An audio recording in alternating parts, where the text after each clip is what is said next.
I had crushes on people or I liked people. One of the funny things that I thought in this was that something Joel says at the very beginning of the movie when he's kind of journaling is that he feels like he falls in love with any person, any woman who shows interest in him. Yeah. And I kind of feel like that too, like, but only in my head. Like, before you and I met, I would just be like, creating whole scenarios of somebody, even if they showed any interest in me whatsoever. Mm-hmm.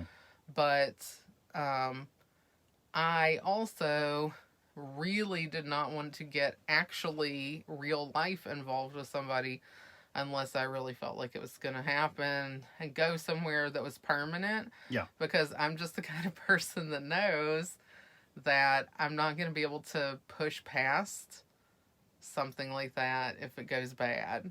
So I kind of am an avoidant personality Mm-hmm. where I would be like, well, I really like this person, but I don't think our relationship would last, so I'm not going to have this relationship. So when I met you, it was different because I really did feel very quickly like you and I had a great connection. We had become friends and been friends over the course of a few months Mm-hmm. before we actually started dating. So I felt very comfortable knowing that, I felt that being with you was a worthwhile investment almost. Which, Good ROI. turns out I was correct. Yeah, exactly. I'm like Lashif. I'm like the Lashif of love. I believe in a reasonable rate of return. Yeah, but most people I think aren't like that. I'm very cerebral in my approach to certain things, emotional things.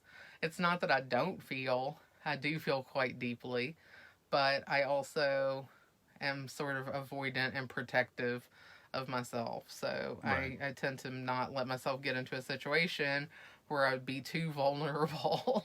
Yeah.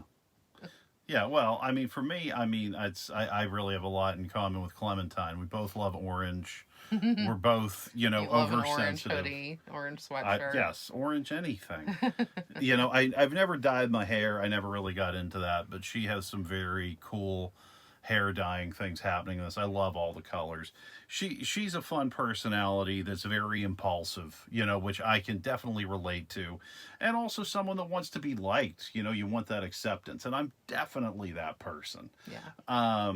So I find that, with that character, I can really be like, okay, this is the type of person that, you know, something goes wrong, you're feeling sad. Instead of trying to turn it down, let's turn it up. You know what I mean? It's just like, it makes me think of that Sheryl Crow song, If It Makes You Happy. It's like, what is it? Listen to Coltrane, derail your own train. Yeah. Or maybe it's derail your own train, No, listen to Coltrane, Yeah. derail your own train. Who hasn't been there before? Boom, you got it. Yeah. So that's the person that we've got. I mean, I don't, I'm not the type of person that really is interested in drinking a lot, and that seems to be like a big component of the character. So that's I don't have that piece. No. If you replace that with like pizza, you know what I mean? Like whenever she's reaching for, alcohol, she's just, reaching for a slice of roni, then yeah, you got me there. So it's, it's interesting that we have, like we've kind of got the opposites here. I think that's interesting. Oh, I do too. And I mean, I think that's why we maybe really respond to this movie, because you are very Clementine-esque. I mean, the other thing about her is that she's very sensitive and, Yeah. not like overly so, but she feels things very quickly, very intensely, and very deeply. So if Yeah. somebody says something that hurts her feelings, she's like very hurt by that at that moment. And, she can't really shake off like that reaction, that emotional response. Mm-hmm. But she's also like full of life. She's one of the most full of life people. And I think that's part of Joel's attraction to her. And I would say that's part of my attraction to you as a person too. I'm very much like Joel in this.